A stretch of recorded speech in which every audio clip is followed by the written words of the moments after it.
Welcome back. The back corner. The back corner. Here we are. Welcome to the dozens And dozens. of listeners. We're glad to have you back. Glad to be here at 6 BC. I think this is it. I think this is 6 BC. Look at us. Wow. Hey, look at us. Seems like only 6 episodes ago we were just starting. It really does. Yeah. So I went to Christian school. My math is awesome. Yeah. I went to public school. Yeah? But math, not when so we get much. to double digits, I got your back, bud. Thank you. Thank you very much. I don't know if my math ability has anything to do with public school. No, I think that was... My math ability all me, is baby. a direct correlation to my dyslexia. So Oh. once we hit double digits and you can actually reverse the numbers, then I get into... I'll cover you. I'm good till 11 because you can flip those, but then I can go straight to 21 if I'm not careful.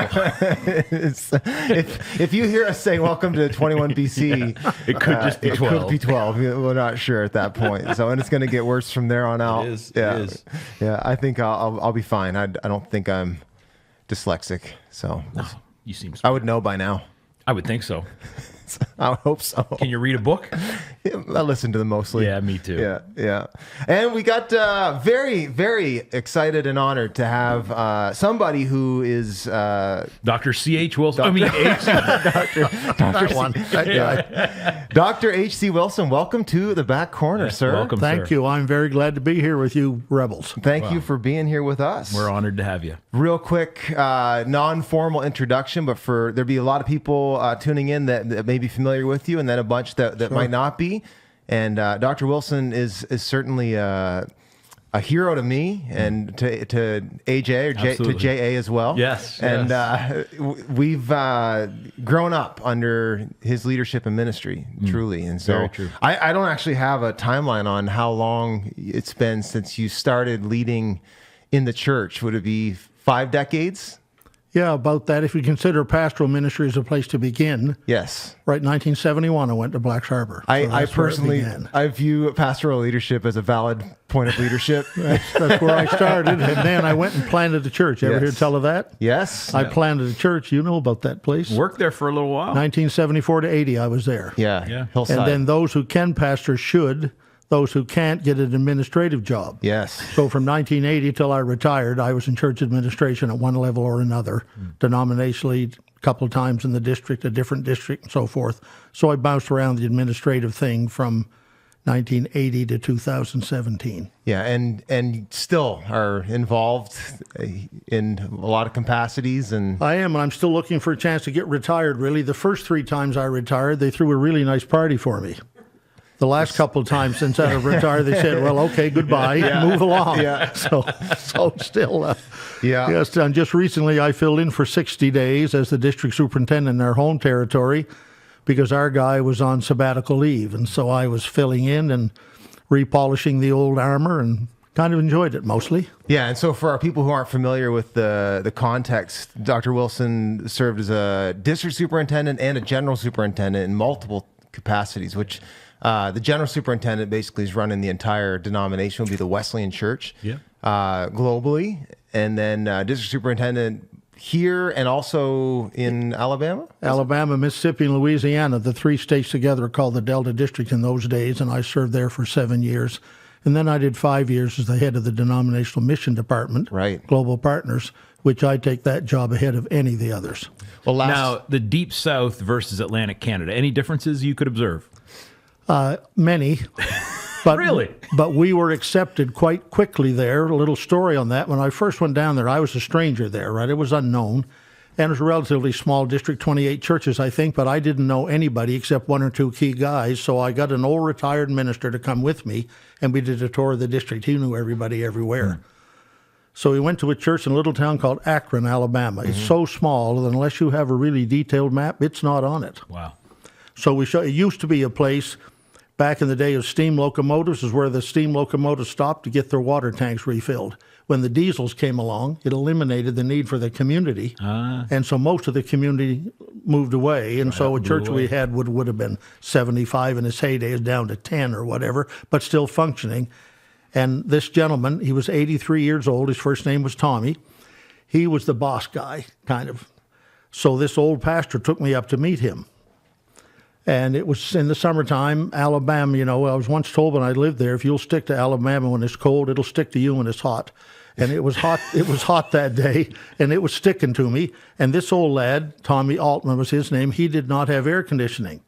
So the screen door was there, and the inside door was open. But no. So I knocked on the door, and Tommy comes to the door, just looking at me suspiciously outside.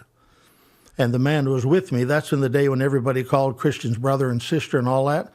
So he said, Brother Tommy, he said, this is our new district superintendent, Brother Wilson. He looked at me right through the door, didn't offer to open it, and said, just about like this, you a Yankee? I said, no, sir, I am not. I held up my hand and said, if you could imagine, this hand is the map of the province of New Brunswick. I was born right down here in a city called St. John, and it's the southernmost city in New Brunswick. So I'm a southerner, sir, just from a different country. He opened the door and said, y'all come in. So it was an interesting time. But I discovered that the thing you shouldn't do if you went to the Deep South, which you shouldn't do anywhere else either, is tell them how to do it better because the way you did it back home. Yeah. If you wanted to blow up, just say, this is how we did it in New York or New Brunswick or Nova Scotia. That was no good.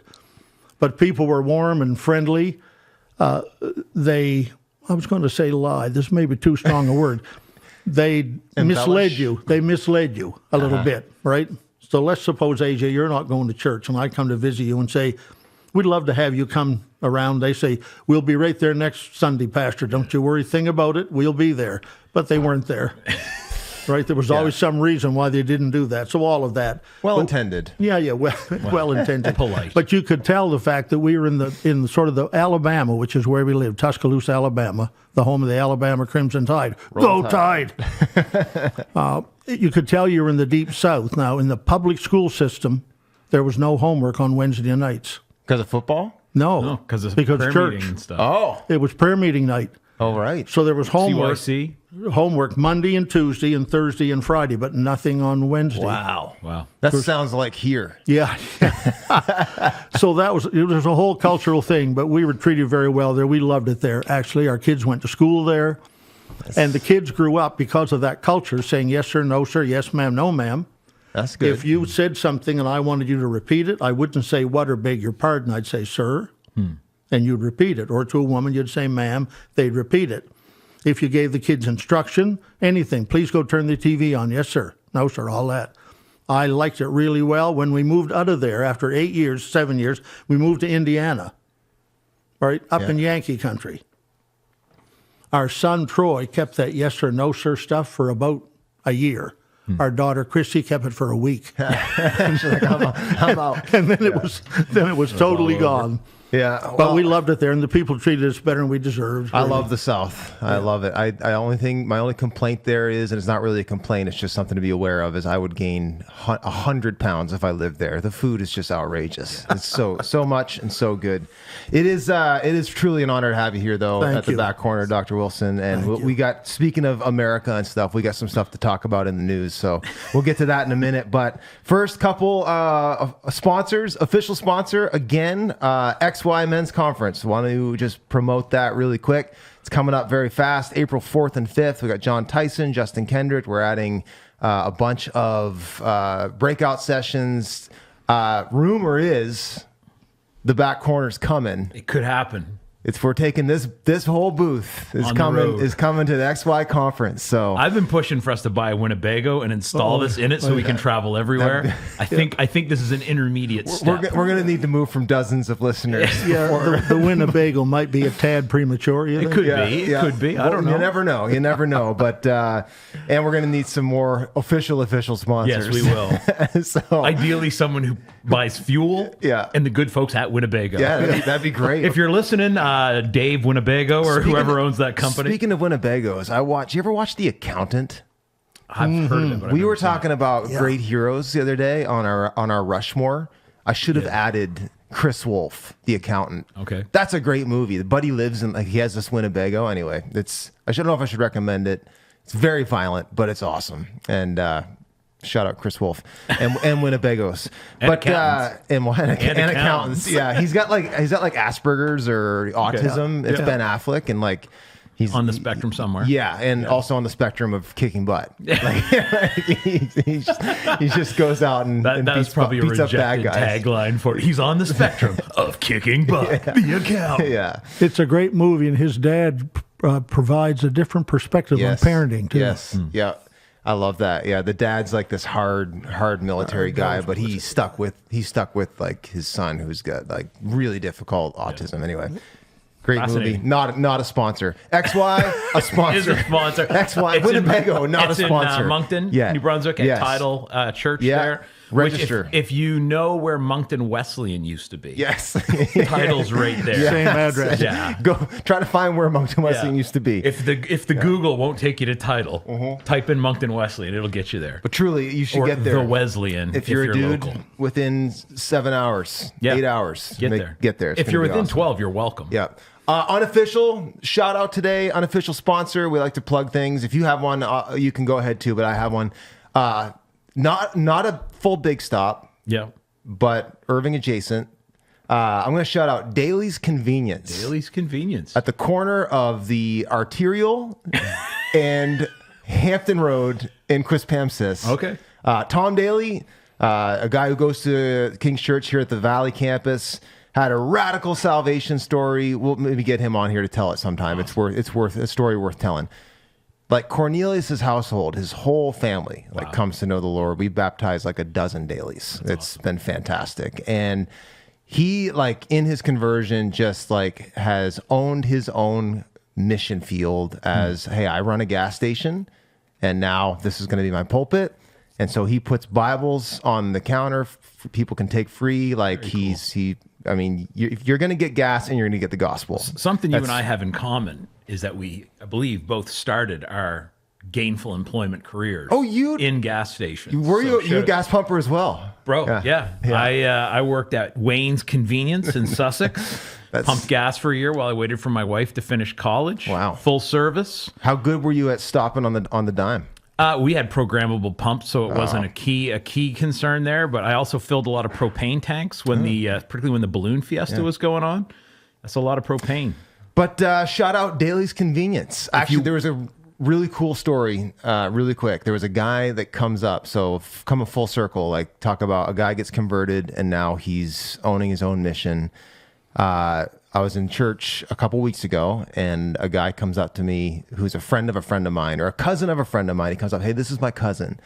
He came back to church for the first time in 20 years. He's given his life to Jesus. And I go, that's amazing, man. How did this happen? He goes, well, I went into this gas station. That's awesome. And this guy gave me a Bible. And I just knew that I needed to get my life back to the Lord.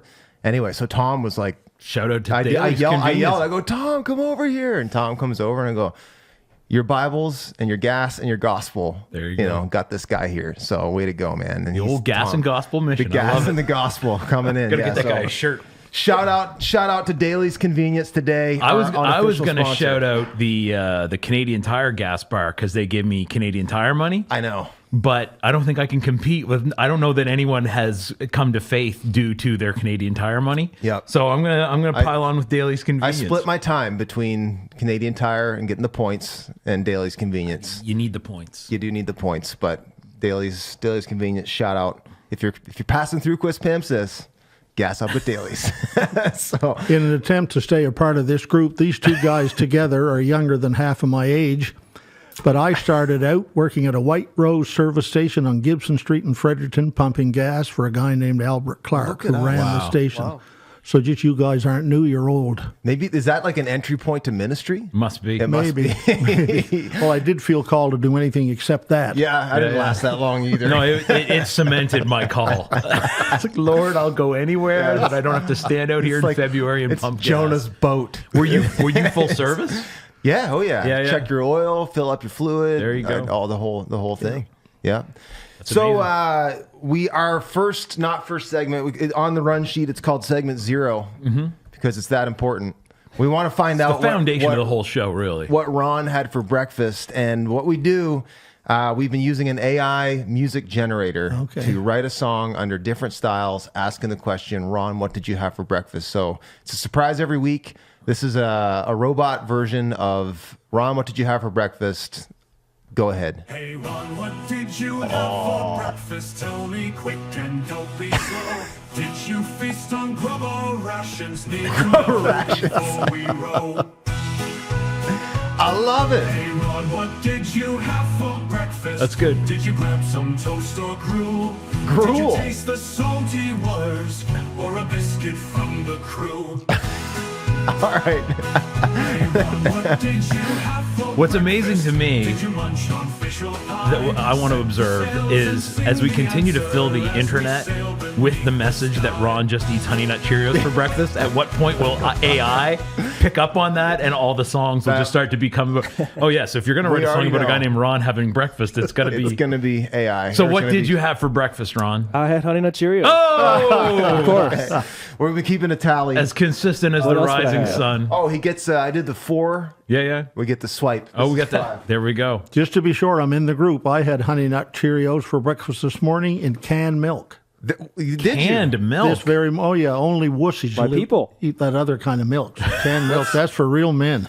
That sounds like a worthy of a sea shanty. Yeah, canned milk sounds like something from the Depression or something. Well, I'm old. I was going to say, things going okay? Did you save enough for retirement, sir? That's why he doesn't retire. I'm That's why he living keeps off my coming back. wife's money. We can swing by Daly's Convenience and pick you up an actual 2 you liters some- of real fresh milk. Do I have to take a Bible? I mean, you can. I'm sure you have one. You should probably leave one, stock them up. There you go. Yeah, that's my favorite song so far. No, really? Yeah. I liked it. I like that the one. very first one I enjoyed. Yeah. Hey, Ron. Yeah, it was what'd like all you eat? poppy That one. and- Yeah, that yeah. was pretty good. right. I like that one. That one fits the vibe of our. It does. Of our, It goes with the opening. It does. The Yeah, opening. we may have to bring that back someday. But All right. another score one for Cheerios. Maybe they'll be an official sponsor someday. We should get a Cheerios sponsorship. So, new segment alert. New segment alert. I want to talk once in a while. One of the reasons we decided to do this podcast was from a pastoral standpoint. There's stuff going on in the world and in people's lives that a sermon is just not going to afford you the opportunity to talk about. Maybe you don't have good answers for. Maybe it's just expressing an opinion, but just talking about things that are happening in the world. And so, new segment called In the News. Extra, extra! Read all about it! That was a very short clip. Extra, extra! Read all about it! So that's a throwback to when people had newspapers. Yes. And yeah, so Do you ever have a paper route? I did not have a paper route. Me neither. You, sir? No, I did not. No. I guess we've learned what really distinguishes the leaders It's from the pumping, followers. It's the in this pumping world. gas, not Yeah. Pump the gas. Don't deliver the news. Yeah, we maybe have to rank, do a Rushmore of all time First jobs. youth jobs. There you go. Yeah. You got McDonald's. Yeah. You got the paper boy. You got Yeah. the gas. I station. actually had a great deal. So there was a guy that was dating your wife's niece, Evie. He worked at McDonald's, and I would go over there, and he would just load me up on. It was across the street from the Irving. I would just Okay, walk yeah. over. He'd have a bag ready, just like multiple double burgers, just everything free of charge. Here you go, buddy. It was awesome. I gained a little weight. Yeah. Our middle son was best friends with a Burger King manager in high school, who was also in high school. It wasn't like a weird thing. Yeah. But yeah, frequently they'd come over after work and there'd just be like 8 Whoppers and like 17 chicken things and all this just in the That'll fridge. catch up to you. That Yeah, will yeah. catch I up to didn't. you. I didn't go real hard on it, but Yeah. it was Yeah. that friend was always a little more welcome than the others. I think we have a clip of what's in the news. We'll watch the clip and discuss. And Trump is also doubling down on his desire for Canada to become the 51st state. If you look at Canada, it would be cherished as a 51st state. They don't pay their share of military in NATO. They pay very little for military. They're not protected at all. And the reason is they think we're going to protect them. Speaking to reporters on Air Force One on Sunday, Trump claimed we would be paying less than half in taxes if Canada joined the U.S. Trump also claims the U.S. loses $200 billion a year to Canada. But according to Stats Canada, when trade in goods and services are combined, Canada recorded an overall trade surplus of $94.4 billion with the U.S. in 2023. Trump continues to push for the 51st state concept for Canada. What is everybody around him saying, or what are we hearing from people who aren't Donald Trump? Yeah, I think this is getting to the point now where you even heard it with Justin Trudeau and his hot mic incident. You know, there is real concern about this. There's only so many times you can brush this off as a joke before it starts to get serious and it starts to be something that you need to address. We heard Stéphane Dion talking about the fact that threats to take over a neighboring country could violate international law. Now, when he was pressed on that this morning in Paris, he wouldn't say whether or not he thought the UN needed to investigate or look into this situation. He said he was simply stating the facts about the law. But you're starting to hear some stronger messaging from government officials and from top levels of government that there is concern that this is something that Donald Trump continues to bring up, that he dismisses the nation's viability as a country, for example. There is. So it seems like it's actually getting serious. I have a hard time. I mean, again, I get he keeps leveling these threats, but it's been. I mean, I don't watch a ton of news, but it's been a long time since I've seen an interview with Trump where he was able to stand up. He's like sitting in most, like the shots with Musk in the Oval Office. Musk is standing. He's sitting. You think he's not able? I mean, or he just doesn't care enough. I don't know what's going. I just have a hard time taking. I feel like anyone who's going to wage 500. War is going to stand up at some point. Yeah. If you can't stand up literally, how are you stand up metaphysically or whatever? But I read a great article this morning. Actually, I wish now I'd printed it off to bring it along, from a judge in Florida who was commenting on this very thing and going back through history where neighbors were fighting with each other, Iran and Iraq. Yeah. And he had several of those down there, Jordan and Israel and so on, and then saying that our relationship with our neighbor was one of the most peaceful ones in all of recorded history. And this is an American now writing this, and he had a long list of things where Canada had assisted the U.S. Every war the U.S. has been in, except for Vietnam, we were there with troops and with advisors and with finances, and talked about the trade balance and so on. He made uncomplimentary comments about the president. But basically the heart of his article was, we are excellent neighbors with the U.S., and the U.S. is out of balance if they think that we are not that, and that we somehow ought to be subservient to them in some way. We're smaller, but we're not lesser. Right. And it was a powerful article. Yeah. What do you think, like, how this is trending? And you've lived in both countries. I have. and have probably favorable opinions of both. Where do you think this is heading? And I'm torn on a bunch of levels on it. I'm torn a little, but I don't think it's really going to amount to very much. He at one point in time had said that he would consider military intervention. I believe that was stated at one point in time. It would be a tremendous stretch to consider that the U.S. Army would be ordered to invade Canada, and what would we do in response? They could run over top of us. Yeah. But would that actually happen?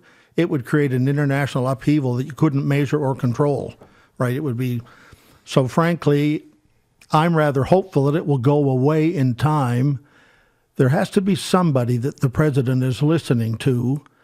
The man who ran for the office in 2020 and the man who ran for the office in 2024 were not the same guy. In 2020, everybody had a nickname.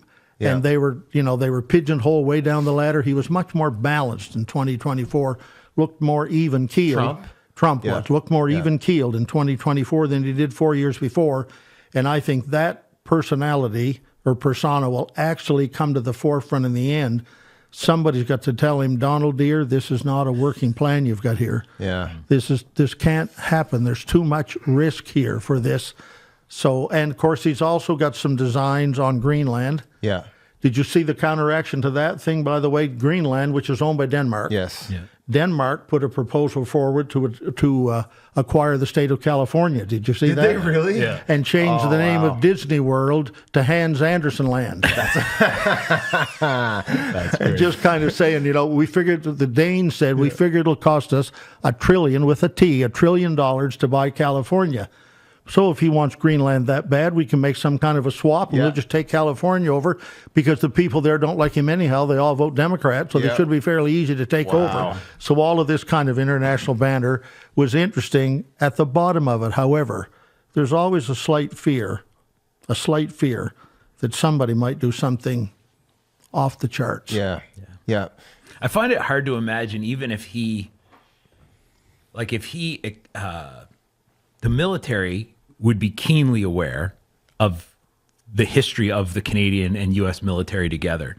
And I have a hard time imagining if he issued that order, the generals actually following through on it. Like, I think that would be the moment where they would go. We had Pat. Sorry, we had bro. Pat in the booth last week. Like, those boys just follow orders. Like at a certain point, like. But there's also that deep loyalty, right? Yeah, I mean, I think the sense though would be there probably would be no bloodshed. Like we couldn't. There would be no military response from Canada. Like we're not. This isn't Afghanistan. We're not able to like run into the mountains and leverage the natural topography to beat the Americans, or at least drag them into an infinite war. It would be interesting to discover, though, Brent, whether or not we could be taken over by an outside power and never fire a single shot. Which is what I think you're suggesting. I just don't know. Sure of that. Well, I think the scale, the balance of power no is question. so disproportionate that like any sane person would be like, there's, you know, if we want to die, then we can fight. Yeah. But if you don't want to die, then there's no fight to be had. And there is, even under Trump, there are probably worse countries you could be conquered by. So at some point, you got to. My fear is this: like, if this is. If it feels like he's picking at an apple that's not ripe yet, but there is a real world where 10 years, 20 years from now, we don't know what's going to happen on planet Earth. And the reality is, if things get really, really gnarly, like East and West, we are simply a resource that I don't know if America could just like. What happens with NATO in that? Because we're I both think that's part of. coming apart I mean, anyway. I mean, if Trump attacks, we're both part of NATO. So who does NATO side with? Because that's the other question, right? Does left to our own, Canada versus the U.S., not even a contest. Probably the U.S. versus anyone, not really a contest. But if the rest of NATO piled in and said, this is where we draw the line against what used to be a democracy that's turned into an empire, that could be a different thing, right? And if it's sort of be World War II in advance, right? Where the Brits and the French and the Germans are going, well, if we're going to have to fight this, let's fight it over there instead of at our house, right? So you mentioned 10 or 12 years from now, but 3 years and 11 months from now, Trump will be history. Yeah. But fingers crossed. Yeah, no, it would be, unless he takes over as a dictator or something. But the Constitution is honored. He cannot serve another term, right? Yeah. So 3 years and 11 months he's gone. So unless the Canada thing is fully mature and the blossom is picked by that length of time, is the next government going to want to do this? If it's a Democrat, no, they don't. Never mind. Yeah. But not there. And Vance, I think, is a more moderate person. Yeah. So But I think that's based on things globally, geopolitically being relatively similar with minor fluctuations. But I'm saying if things get World War III levels, and pragmatism has to like go to a whole new space.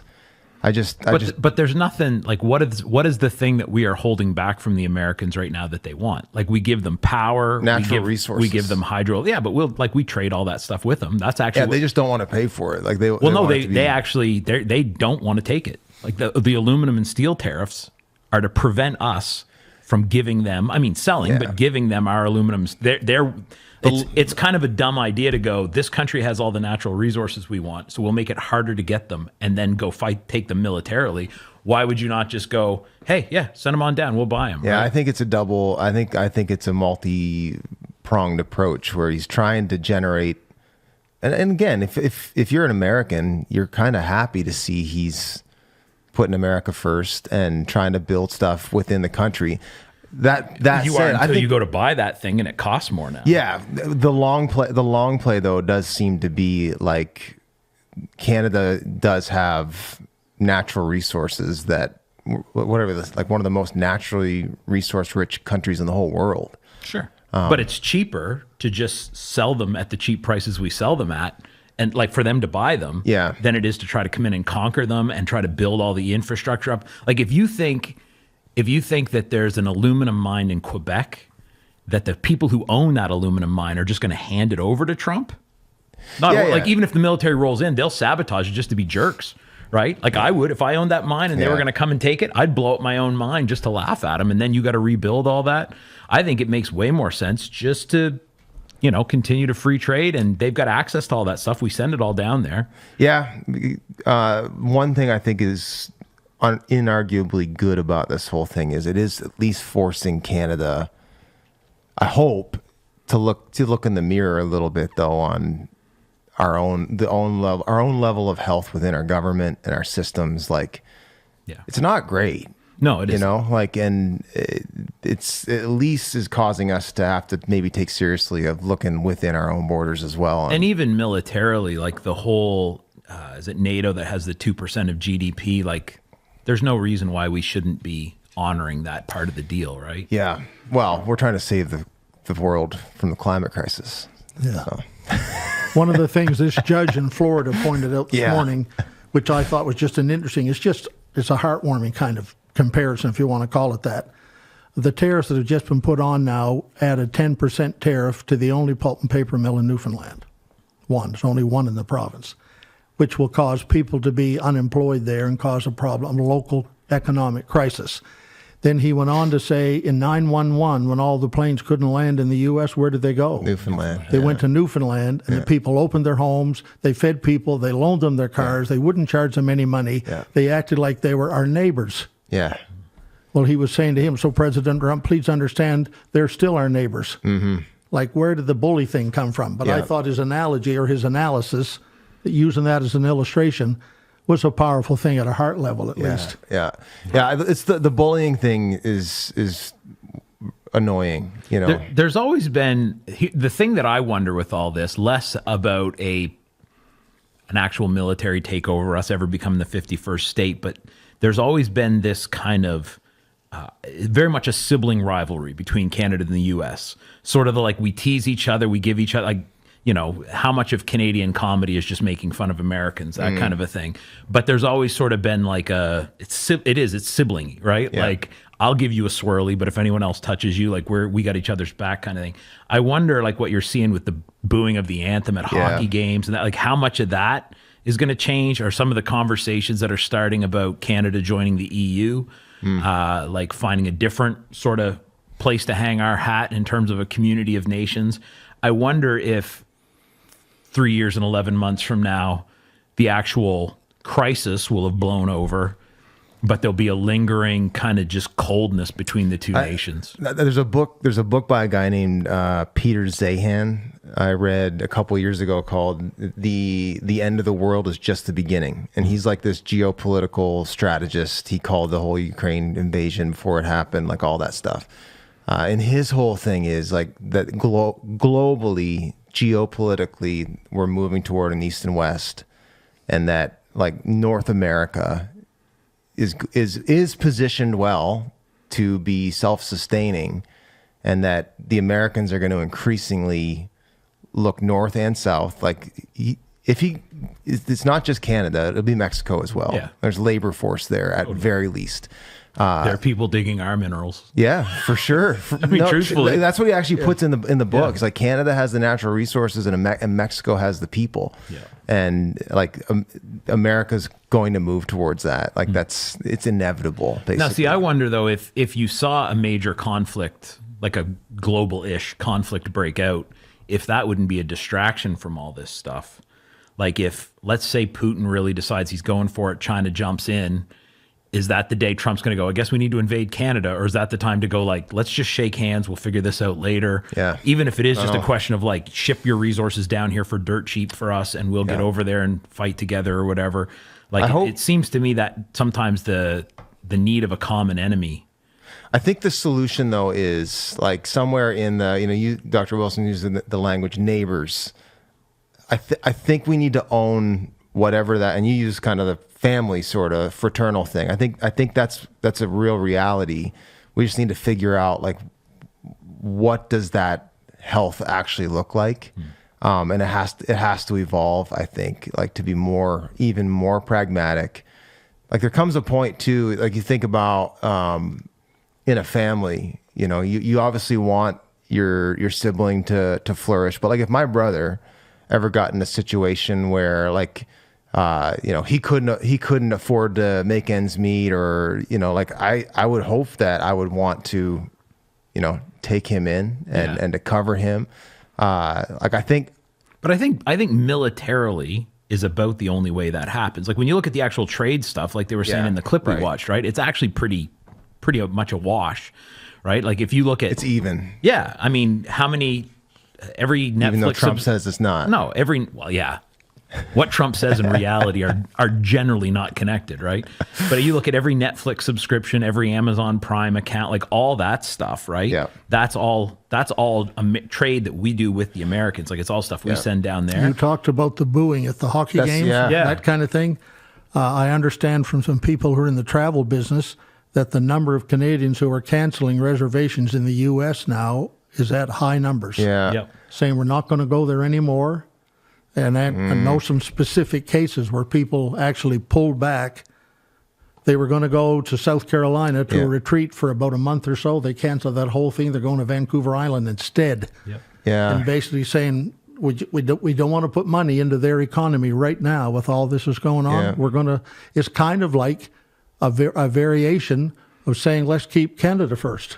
Yeah, Oh, very it much. is. And I think, but to me, like what I was trying to say poorly with the brothers thing is like, I don't know if like getting those dividing lines harder is actually the solution. Oh, no, you know, totally. like I think booing the national anthem's a bad look. That's not even how we roll as Canadians. Like, what are we doing? I get why people are doing it. Yes, it's not wise though. Like it's Either it's at the very least it's a symptom of something unhealthy, yes. and where you lay the whose feet you lay the blame for that unhealthy dynamic at is a second conversation. Yeah. But yeah, I mean, it's, there was a time, what was it, only a couple of years ago, there was a story from a hockey game where whoever was supposed to sing the American national anthem forgot the words. And the Canadians all picked it came up. in and Yeah. picked it. It was like, we all know this song, Yeah. right? Which that to me is a pretty good picture of that relationship, right? Like we are our own place, but we Yeah. know your song and we can sing it if you can't. There are views around that I read this week that business about booing the national anthem of the U.S. on the hockey game the other night contributed to the Americans winning. I bet it did. They were mad. It's solidified Yeah. in them some. We're going to beat these people yeah. who are booing our national anthem. They do tend to be a bit actually, patriotic. It worked Yeah. to our detriment. Yeah. We're recording this before it happens. It'll be old news by the time this comes out. But the finals is Thursday night, Thursday night. and they're going to be playing in Boston, and we are going to get booed. There's Yeah. no way in Boston. I've been to a hockey game in Boston. Yeah. I would not want to Yeah. go in there on anything other than friendly terms. We would have got booed if we didn't boo them last week. My wife is a Boston fan. The TV is going to be turned off on Thursday night. Traitor. Traitor. We'll keep an eye. We'll keep These an eye on foreign this. teams. We'll keep an eye on it, and I'm sure it's not going anywhere anytime soon. But next segment. 3 years and 11 months, boys. 3 Yeah, years and 11 months. I Can we get a counter up on the back wall here, Yeah. maybe? Yeah. That the irony though is in a bunch of other ways, I think he's doing great things. Yes, I agree. Like that's globally, and like there's a stability happening globally and like in the Middle East and stuff that's starting to land. Well, and some of the social stuff and the DEI, canceling the DEI Absolutely. movements and all of that kind of stuff, and making sure that only people can play on sports teams Yeah. according to the genitals they were born with and all of that kind of stuff. Yeah. I Excellent. like that pretty Me much. too. I think he's a bit of a. He tends to be a guy though who comes in with a chainsaw where you could just use a scalpel. Yeah. like the Yes. fact that now Yeah. there's like the DEI stuff also took away all the protections for people with handicaps. Yep. for Right. women.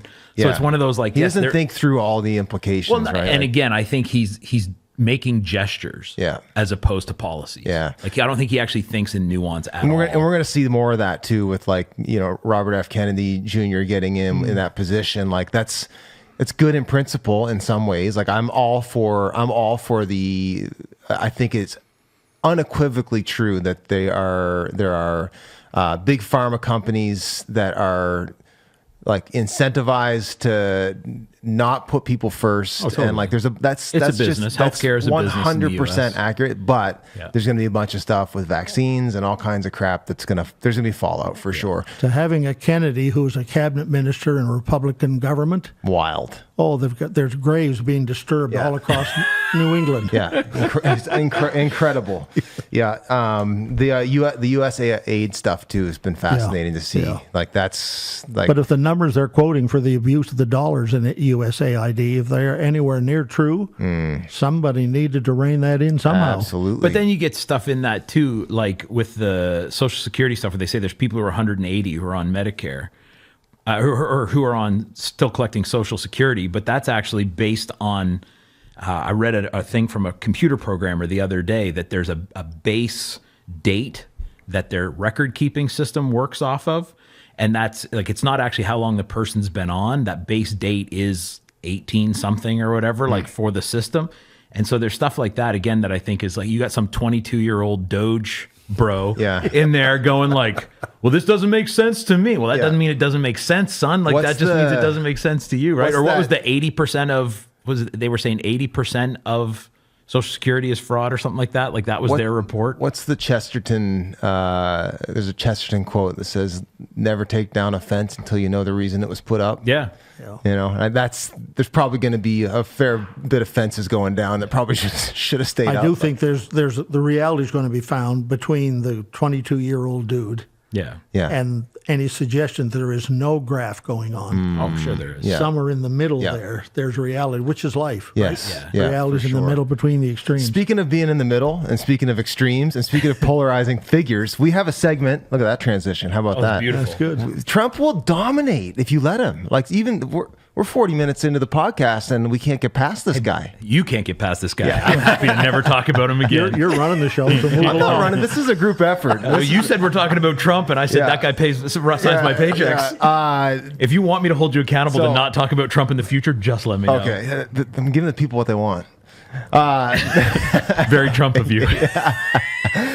We have a segment we've done it on a couple shows already called Overrated and Overhated, where we take something that's polarizing, where some people hate it, some people love it.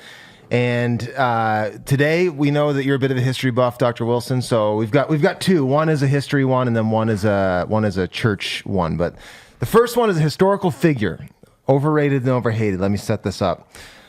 In 1492, Columbus sailed the ocean blue. For centuries, Christopher Columbus was hailed as a hero discovering the Americas. However, in recent days, there have been efforts at canceling him. He's been recast as a villainous, greedy, murdering colonizer responsible for countless atrocities, oppressing and decimating Native American populations, making him not someone who should be celebrated. Christopher Columbus discovered the Americas. Terrible human, amazing hero. Overrated or overhated? Who did the What's your research? opinion? On This him? last stuff that he was a hated guy. I'm just parroting some of the language that you don't have to look too far on Google to find people's. That we live in a time of revisionist history, and he is being revised. So, what do you think? Overrated, overhated? somewhere in between, like I said before, the extremes. Yes. He may have been overrated. He's now probably being overhated by people whose object is unclear. What do they gain by canceling Columbus? Like, how does that help anything?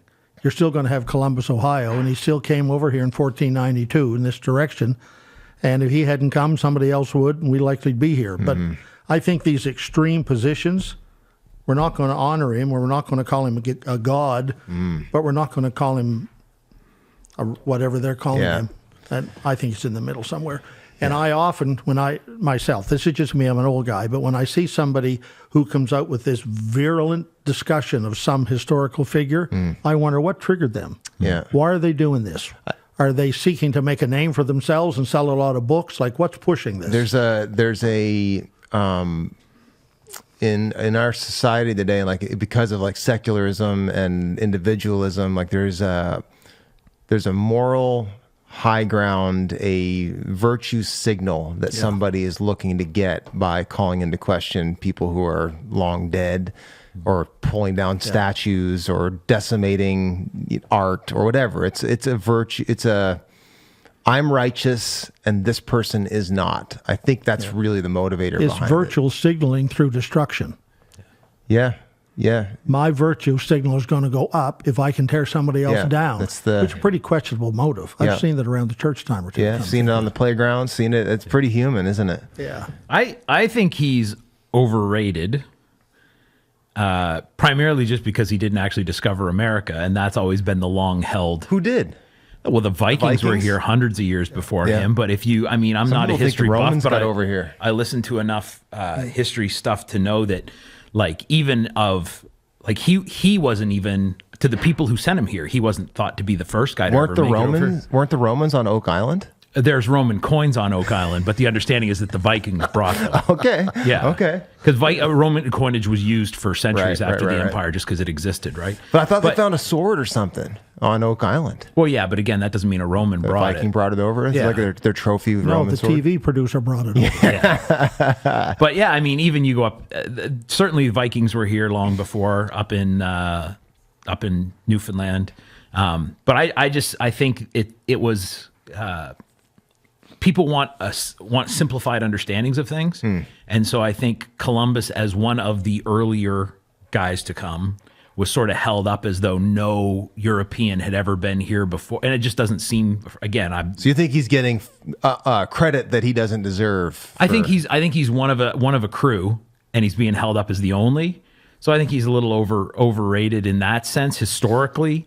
So he may be overrated and overhated both. He Well, gets so- too much of all of it. So I would also say, yeah, that even if it is a given, even if you accept the notion that, you know, that it was primarily a colonizing empire, that some of the inherent kind of sense of racial superiority that came when the European settlers came seemed to be pretty common. Mm-hmm. I think to hold Columbus up as uniquely anything in that category is a stretch.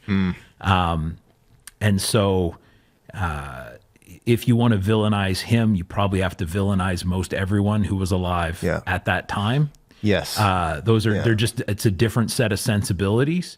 And even the notion that, I mean, it is a different thing when someone shows up in your house, but the notion that everyone who had lived in North America before that time was all happiness and peace and light.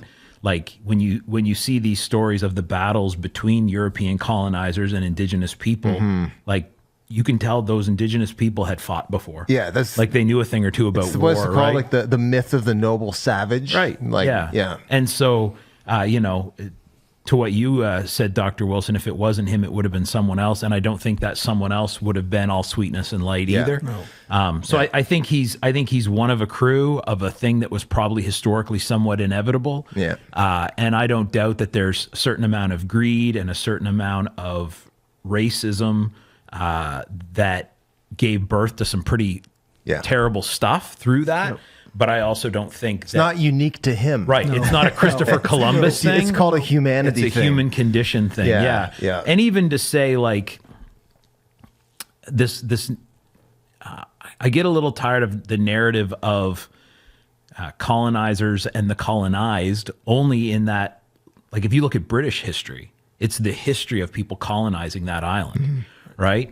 And so it's a human condition thing. And I think if we could look past one little window of history to see the broader and to go, the same, Brits who settled most of our part of the world here, we're sitting in the Loyalist city this morning, were conquered by the Romans. Yeah. And we're, the fact that people from Great Britain are called Anglo-Saxons, those are the names of two invading groups. Yeah. Right? Or like I have Slavic background, right? Like you go back far enough. Yeah. And the Slavs were slaves, right? Like everybody has been oppressed and oppressor. Yeah. I think is now I also think that doesn't require us to categorically hold somebody up as a huge hero. No. But I also don't think that it necessitates us devaluing any positive contribution someone made, because the truth of the matter is 20 generations from now, there's something we do that we think is perfectly normal. That's right. That someone, and maybe that thing will be how peaceful we are as opposed to how warlike we are, or whatever. But a coming generation is going to have a different set of values and a different set of morals, and they're going to look back at us and say, "Oh my word, those people were terrible." Revisionist history is overrated, in my opinion. Like we need to actually get better at looking back on other times and having a dose of humility that says like, Well, I think why do I assume I would be different? I think it depends on what you're revising it to.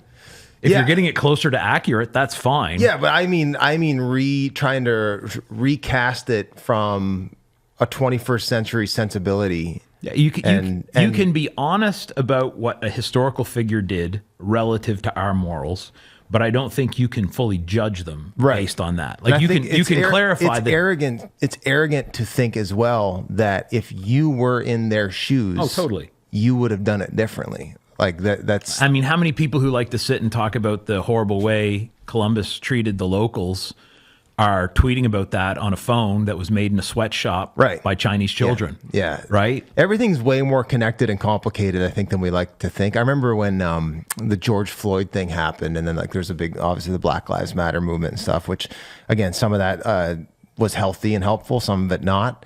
But I remember talking to a couple like of our Nigerian families in the church at the time, and it's like, hey, how do you process this? And they're like you do. Yeah. They're like, I wasn't an African American and my ancestors weren't slaves. In fact, like if you go back far enough, I think my ancestors sent slaves over. Totally. Like we were part of the people that were, sending our own colored skin people over there, so it's way more complicated than I think we want it to be. I think a careful study would show too the revisionist history follows a certain cycle a little bit.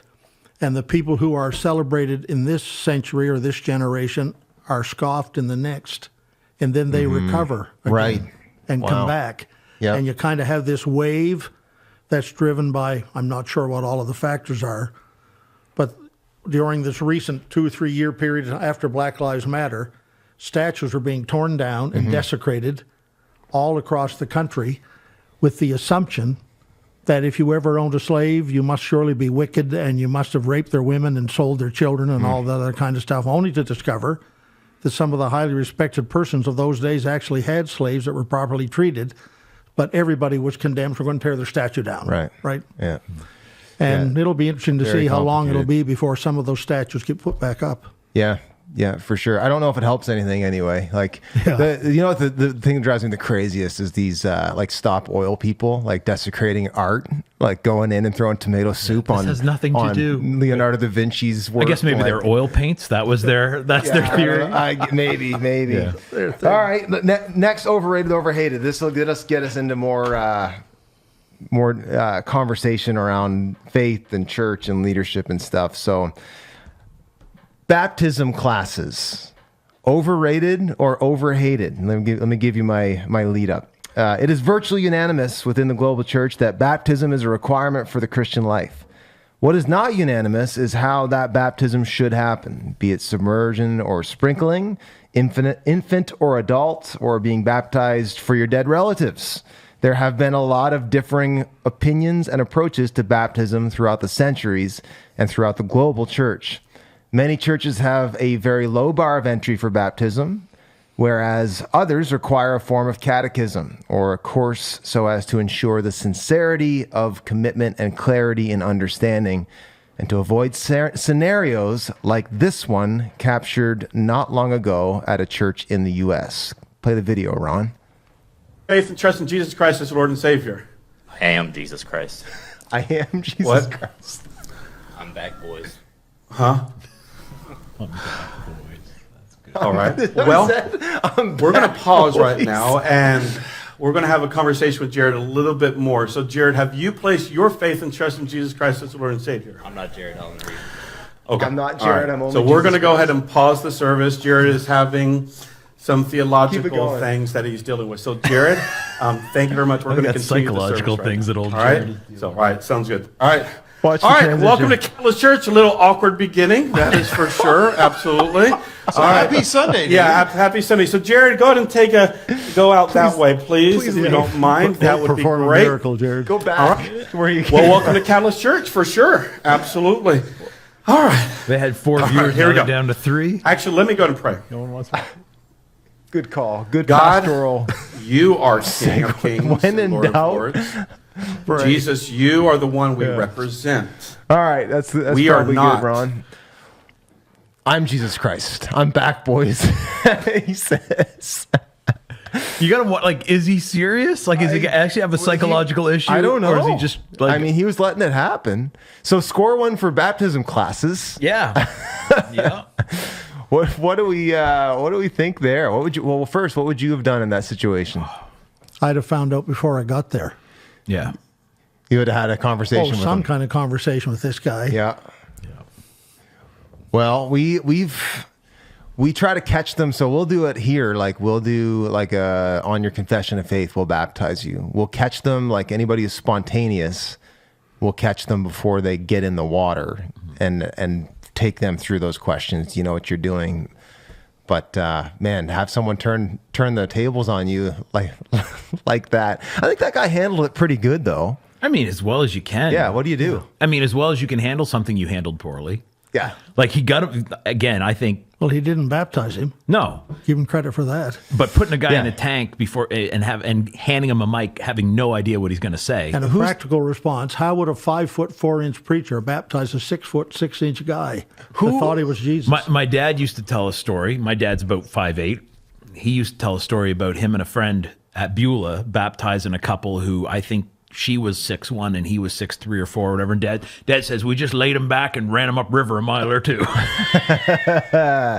Who's to say, though, the guy didn't like... Well, that is the question, they right? could have done all the things we do here. And again, we would be on the low bar of entry at King's. Like legitimately, if I had talked to a guy beforehand and he had expressed a clear understanding of the gospel, and I got in the tank and he pulled that, I would actually make it clear. We already talked about this. I'd say, look, we talked about this beforehand, and Jared,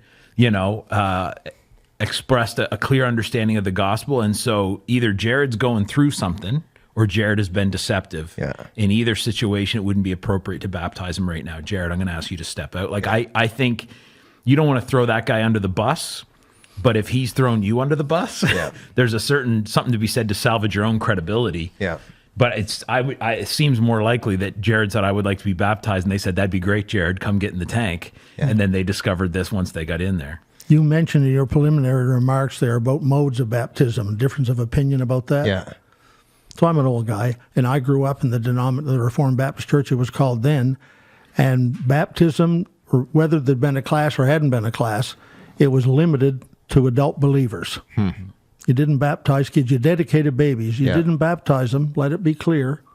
They were only baptized by immersion only with people who had enough cognizant capacity to make a profession of faith. So I grew up in that environment, right? So I'm pastoring in Dartmouth, Nova Scotia now. And a young family's coming to church. She was brought up in the same denomination of my background. Her husband was United Church of Canada, had a very different perspective on modes of baptism. They had a baby, who was over in the Grace Maternity Hospital and was dying. They called and wanted to know if I would go over. In the middle of the night it was, so I went over. And the baby was in an incubator and was being kept alive artificially, actually, as it turned out. I walked in, and the father looked at me and said, will you baptize our baby? So my mind is whirling, saying, what's more important here? Yes. To stay with what I've been taught or to go with what my heart is saying. So I said, yes, sir, I certainly will. So I took the little container of water through one porthole and my hand through the other and baptized the baby. Wow. And when I was done, the doctor, within a minute, the doctor said, your daughter has passed away. Wow. So I went with them down to the cry room, so to speak. Stayed with them a few minutes, came back, and the doctor was still there. So, doctor, if you don't mind me asking, if it's okay to say this to you, did that child actually die that quickly? Doctor said, no, Reverend, the child was mechanically alive, but virtually had passed already. Wow. It was important to the parents that you come and baptize this baby, so I didn't pass the word of the baby's death till afterward. And I was told later, more than once, by that man and his wife, he's dead now, his wife's still living, by them more than once, the fact that I agreed to baptize their baby, even though she would have known that I didn't agree with that historically, that's what brought him to Christ. Wow. Yeah. I decided then I wouldn't fight about mode anymore. It's interesting, like, I know in the Wesleyan Church, we technically, in terms of for adults, we're okay with sprinkling, pouring, as long as you got wet in the name of the Father, Holy Son, Holy Spirit, it counts. But I know in this part of the world, it's not unheard of, but exceedingly rare for it to be anything other than immersion. And generally that would be based on some physical limitation as opposed to a preference. But I also know our roots are historically Baptist. In your travels all over God's green earth, within the Wesleyan denomination, does it seem like, for example, places where our Methodist roots are stronger, that kind of thing, there's a little bit more variety in that? Or are we functionally like immersion only without a note from your doctor kind of a I baptized 10 people one day in the living room of a home in Sri Lanka. Wow. Because being baptized in public, like in a public place, even a church, was not accepted very much. So they had a spot there that they had a cement floor in part of the entryway, and I actually poured a pail of water over top of the head of 10 people, one after the other, and spoke the words of baptism. And it was as valid as if you dunked them in the St. John River. I mean, they really had it. So you're going to discover, which I did, and that was a very moving time for me with these people who genuinely loved Jesus. And the idea that they had to be baptized by immersion, where did that come from? Right. Like, exactly, in that context. So yes, in some of the places in our own movement, Australia, New Zealand, for example, that have strong Methodistic English background, sprinkling and pouring are very acceptable. I think one of the things that stood out to me, I mean, that was an incredible story, especially the one in the NICU with the baby. But that thing in your heart that you knew the Lord and this family would be dishonored if you held your ground on this is the way we do it in our tradition. Totally. I think there's some dotted line stuff that we've got to maybe have, hey, here's how I'd prefer to do this, but I'm willing to break the rules that don't break orthodoxy. Yeah. And my take on it, I've gone back and forth on what the best way to do this is, because we've baptized kids, and I know you're 7 years old, you're 8 years old, you're not gonna. There's a real chance that you're gonna do this again when you're 25. Mm-hmm. I get that. We've baptized people that are like, they just got converted and they came and did it, and like, there's a part of me that's like, I would rather, have a solid, chat through all what this means, and do you get it, all that stuff.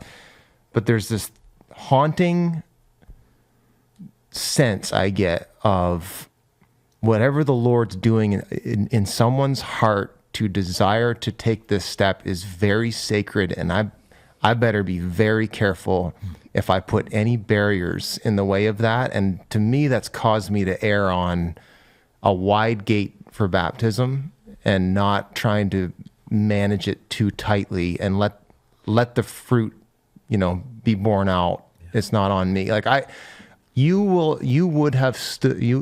stand before God someday. And if you did not do that baptism, like, there's been some folks that I know are living in sin, or, like, whatever. We don't have to get into the details of it, where we've baptized them.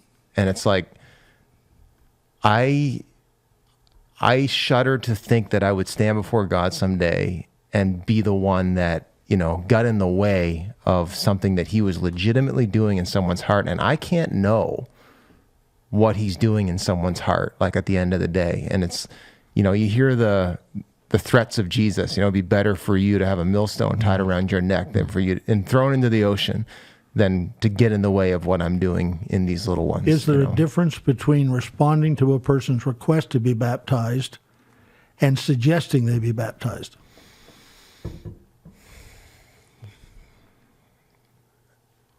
I mean, I think so. Because there's the power of suggestion if you're suggesting it, right? Yeah. And your sense that God might be my sense that God might be doing something is lower, the harder I have to push to see it happen.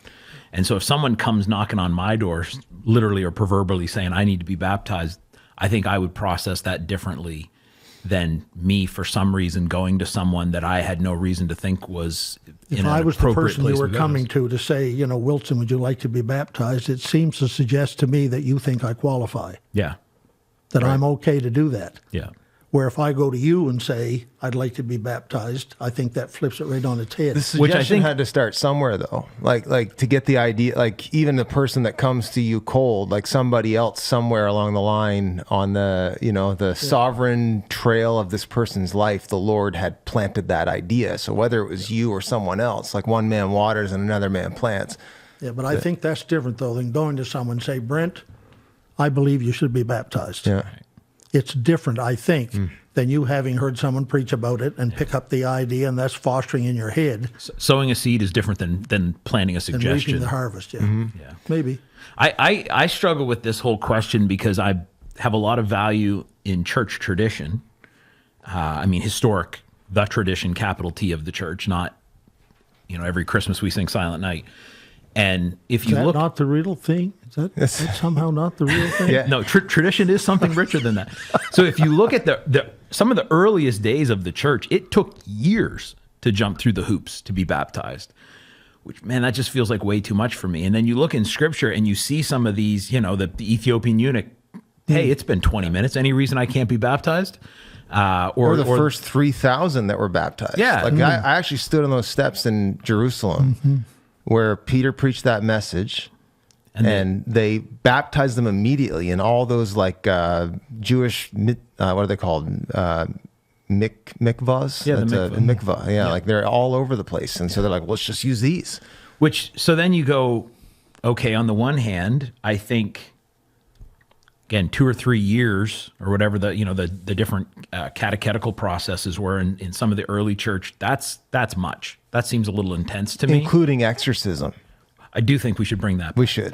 On the other hand, though, Not today. you have the reality that those believers, for example, on the day of Pentecost, were all Jewish. Yeah. Like they all actually had a pretty strong religious basis. They just had to connect the dots that this is the Messiah. So they weren't starting from nowhere heathen secularists. And so, where in the middle of all that do we land? And I know for me, the bare minimum is that we have some sort of meaningful conversation, that I understand that you understand what this is. I believe baptism is a one-off thing. I don't think you get baptized 13 times, one Lord, one faith, one baptism. Yeah. And so for me, that's usually the lens I'm seeing this through. Does this person actually understand what this is? I don't It's hard think to it's know though. Because that's it is. to At the flip end of the that day, around, it's a judgment call. I've seen people who said all the right things and understood it intellectually, but maybe that heart level revelation wasn't there, and they fell away. Yep. Right? Like they knew what they were doing. They understood the gospel. But I think they could that's articulate it. one of those things. You're not responsible for their long-term trajectory, but it would behoove you to at least have a conversation with them to see if there's some reason to think they get it. Yeah, Like but- I've had people say, I want to be baptized. And I go, okay, why? And they'll say, well, My grandmother was baptized, and right. so I need to be. Or you know what? Like a couple years ago, I had this kind of rough spell and wasn't really following the Lord for 6 Yeah. months. So I'd like to be baptized for Yeah. the 8th time. Yeah. I can't guarantee you someone who gives me all the right answers really gets it, but I can guarantee you Yes. someone who gives me answers that wrong doesn't. Totally. And so I don't think there's a way to There has to be a bare minimum entry for right. sure. And I don't think I'm you can. not I don't throwing think there's that away. anything you can do that guarantees you bat 1,000. Yeah. But there are some of those things that, if nothing else, I think pastorally, it can actually open up the door to some really, for people who don't understand it, it's not just about weeding them in or out. It's about going, oh, well, let me help you understand the gospel. So that's a great word there to maybe start shifting gears out of the baptism conversation. Like so much stuff in the kingdom isn't black and white. It's walking into gray areas pastorally. Even the the baptizing the baby, it was a pastoral decision. You knew based on scripture and the unction of the Spirit that this was right to do. You've been all over the world.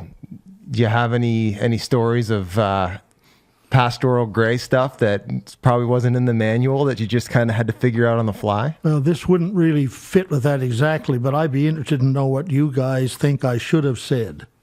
Oh. is going to be a situation I'm glad I wasn't in. I was in the office of the mayor in a town in the Democratic Republic of the Congo. And speaking through an interpreter, right? So you lose something with that. So what the interpreter said that the mayor had said to me, he was welcoming our addition we'd put to a facility there and saying, we're glad you're doing this, but the Muslims are coming to our town and it's your fault. Oh, wow. When you're not sure what to say next, you ask someone to repeat it. So I said, would you repeat that, please? And he said, the Muslims are coming to our town and it's your fault. And then he went on to answer his own question, which relieved me a bit. He said, if you who believe in Jesus Christ were actually living as you should, there'd be no room in our town for other religions. Oh. Oh. Wow.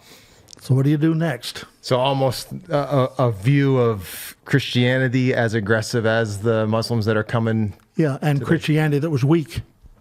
Right. Suggesting you're weak in the environment. You're not really... So it doesn't go to where you were going, but I made myself 2 or 3 notes. If the door opened up, I'd throw in a couple of things. What did you say? I thanked him for his opinion and said we were endeavoring to do the best we could and certainly hope to improve and be very faithful to the gospel of Jesus Christ, something like that. Because he wasn't really looking for an answer, I don't think. He's just making a statement. He was looking for his observation in his community is that the Muslims were overworking and we were underworking. Wow. Is what I thought he was saying. I mean, that's the question I'd wonder is what does he mean by doing what we should, and there's right? no way through an interpreter. Like, you can't does he mean that, being as aggressive, like, in terms of shows of strength, or does he mean feeding the poor? You can't get that conversation going through an interpreter is really difficult because does the interpreter tell him what I actually said or what he thinks I said? Yeah. Do I get back what he said? Or how much interpreting is the interpreter doing? Oh, and when I was preaching through interpreters overseas, I always was very wary of an interpreter. When I would say something that lasted 20 seconds and he talked for a minute and a half. This is like, I don't know your language, but I don't know seems what like this is. that was a little rosier than what I said. Yeah. Wow. Yeah. I don't know what I would have said because you don't really in that context have the chance to dive into like the only thing that comes to my mind is tell me more. But again, how much of that are you actually going to understand? Yeah, man. Yeah, there was. I seem to recall. I guess another segue here. Today is your 2nd anniversary. Yes, it is. To a lady that we both love. Yeah. And when you were talking about being overseas and marriage, I seem to recall you telling a story of being asked where a man was converted who had multiple wives. Yeah. Tell that story. That's actually in my notes here. Not the kind of multiple wives like like this was they all knew about each other. It wasn't sequential. It was at the same time. This was in the RSA, and also not like in different communities around the country. So this was in the RSA, Republic of South Africa, where it's very common in rural areas for men to have multiple wives. That's historically accurate over a long period of time. The wives, 3 was the most common number. And the assignments that they had was determined on seniority. So you had a senior wife, a wife, and a junior wife. Wow. The junior wife looked after the kids. The middle wife worked in the fields. No way. And the other one ran the household. Which tells you something about their view of kids. I would rather work in the fields and take care of these kids. But that was how they did. And then I was actually chairing a conference with 150 delegates or so, where this was being officially discussed. A man had become a believer and he had 3 wives. What were they to say to him? Could he maintain 3 wives? The options were being discussed. Could he keep his senior wife and dismiss the other 2? Could he keep his favorite wife and dismiss the other 2? That'd be a tough conversation, wouldn't it? Bad conversation. Could he hold some sort of competition? Could he actually become a member of the church? And these conversations were serious. Yes, you were going right to the heart of their culture, right? Yeah. Can this man be accepted into our fellowship as a member and maybe even an office holder in due time and keep these 3 wives or not? They quickly agreed he couldn't take another wife. That seems fair. That's the whole, if you're in a hole, stop digging, right? So that was the first step. If he has another wife, can't take one. And as they went back and forth with it, they finally concluded he could keep them all. Yeah. because if he did not, the wives only have two choices. They could return to their father's house where they would be disgraced and not allowed back, or they could make a living, if I may use this term, they could make a living on their back. Right. Living on the street. Yeah. That was the choices. Right. So him keeping 3 wives was a lesser evil, so to speak, Yep. Yeah. than actually sending them out. And that's what was decided and acted upon and was ruled to be constitutionally appropriate in their context. And then I had a man come to me on the side.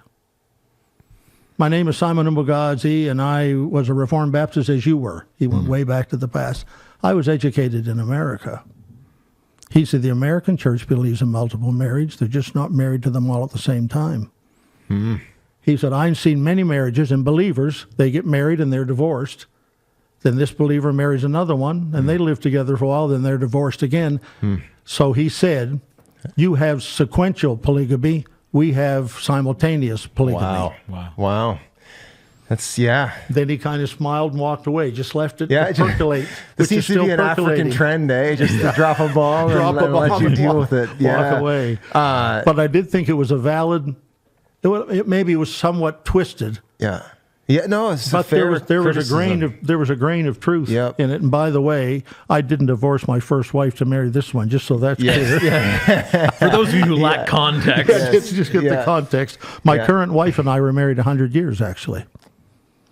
I was married to Gloria for 56, and she was married to Connor for 44. Wow. So we brought 100 years of experience into this deal. Well, let's talk. So it should be going well. Well, so something. There's been many things over the last 20 years as I've been in ministry that I've picked up from you, learned from you. There's something you said to me, and I don't remember when it was.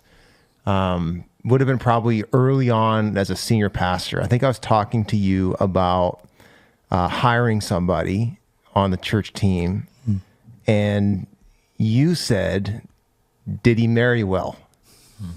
And turns out that was a really good question to ask.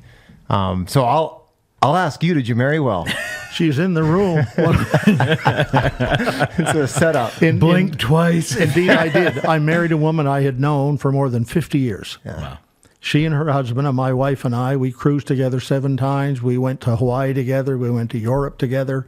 We had been everywhere you could be together, right? And we're going to love Connor and Gloria forever. But you have a new love late in life that's just different. Beautiful. Yeah. And actually, we don't know. Understand what's heaven like. The only way you can find out is to go there. Yeah. Gloria, my wife, used to ask all kinds of questions about heaven until I finally said, stop asking me those things. I can't answer them. You got to go there to find out. So she went. Yeah. And now she's not telling. Yeah. So I Doing the still research? don't know. So, but we speculate that Connor and Gloria are up in heaven looking down through a crack in the cloud saying, well, look at those fools down there. Yeah. Right. Getting a good. Yeah. Do so, you think it makes it like I have friends who have been married, lost their spouses, remarried, some later in life as you guys, some much earlier due to tragedies. Do you think it makes it easier to deal with some of the potential awkwardness of the fact that, your current wife will never be the woman you were married the longest to, like that kind of thing, when you knew and loved each other's first spouses? Like, does that make it more weird or more comfortable? I think it makes it more comfortable. The thing that would make it weird, in my opinion, you may not agree with this, the thing that makes second marriages weird sometimes is what other kids think about it. Mm-hmm. Yeah. Before Debbie and I ever had a serious conversation, but we thought we might want to have one, said, I'm going to talk to my kids and you talk to your kids. We'll only talk to each other when we think how they feel about it. They were totally committed to it, and both of our sons, my son and her son, said, we saw this coming anyway. So all of that, but if you get that unit fixed, if your children are actually totally in favor of what's going on over here, it greatly reduces the potential for stress. Makes sense. It's just not there, right? Yeah. And without, I might choke up a little bit, sorry, I hope not, but without any prompting with each other, my daughter sent a note to Debbie saying, if it can't be Mom, I want it to be you. Oh, wow. And Heidi, her daughter, sent a note to me, but they hadn't communicated, saying, if it can't be Dad, I want it to be you. Wow. Right? Wow.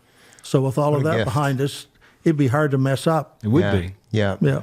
Yeah. There must be, like I would dare say, Mel and I are about 20 years in, 19 in May, and we're getting better at being married. Like that you should get better at it. You guys, again, you're like I said, 44 and 56 years. So one could assume you guys just know a lot of crap to cut through at this point in your lives, like that you're able to just connect and go further faster. Is that an accurate? I think so. One of the things that helped when when our kids signed off, and then we decided we're going to get together and have a conversation. I showed up with a list of 30 things to talk about. Of course you did. Here's the agenda. We're going to call this meeting to order. Quorum, okay. And I'm here, and she's sitting on the other side of the room there, 10, 12 There you go. feet away. And I had these 30 questions I went down through, and I kept notes on what she said. So romantic. Very. And must one have of just those swooned. fairly early in the deal was Conrad and Gloria can be spoken of at any time by anybody, us or anybody else, whether it's humorous or sad or reflective in some way. I've seen second marriages where you couldn't talk about the other spouse. Can't do that, right? So that was there and fairly down there. This is how much money I got. How much have you got? Yeah. Let's talk about how we're going to balance our resources and other things I'm not going to repeat here. But so we had this long list of things, and then about 3 days or 4 days later, we get together again and reviewed the answers. Do we still believe this stuff? Yeah. And like, where are you going to live? This woman I married had lived in Marysville her entire life. Right. Wow. Had been a member of the same church her entire life, and had only lived in 2 houses. Yeah. Or 2 streets. Yeah. Right. Wow. And 2 places she said she'd never want to live was Beulah and Moncton. So how's that working out for you? Like, we have a place at Beulah and we have a condo in Moncton, and she walked out of Fredericton. I'm with you on the Moncton thing. Yeah. She's okay with I don't it now. get Moncton. But somewhere along the line, she'd read this verse that said, "Whither thou goest, I will go. Your people will be my people. Your God, my God." Yeah. It's a blessing. I've heard of being willing to go anywhere for Jesus, but Moncton takes the cake. I won't lie. Careful. Be careful. You're talking about being careful who you marry. I got a buddy back in Halifax, an older gentleman named Bruce Havel, and one of his great lines, he always says, "Not much of a man can't marry above himself." Well, I did that twice. Yeah, there you go. My dad, when I was coming through Bible college, I remember him. He sat me down and he said, "Son, be careful who you marry."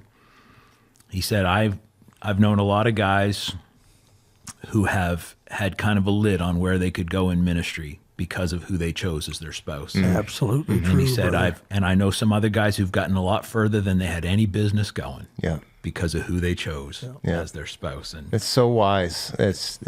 I didn't, you're one, right? Like, even my wife's a pastor now. We pastored, she wasn't for about the first 14 or 15 years of our marriage. Then we pastored in the same church.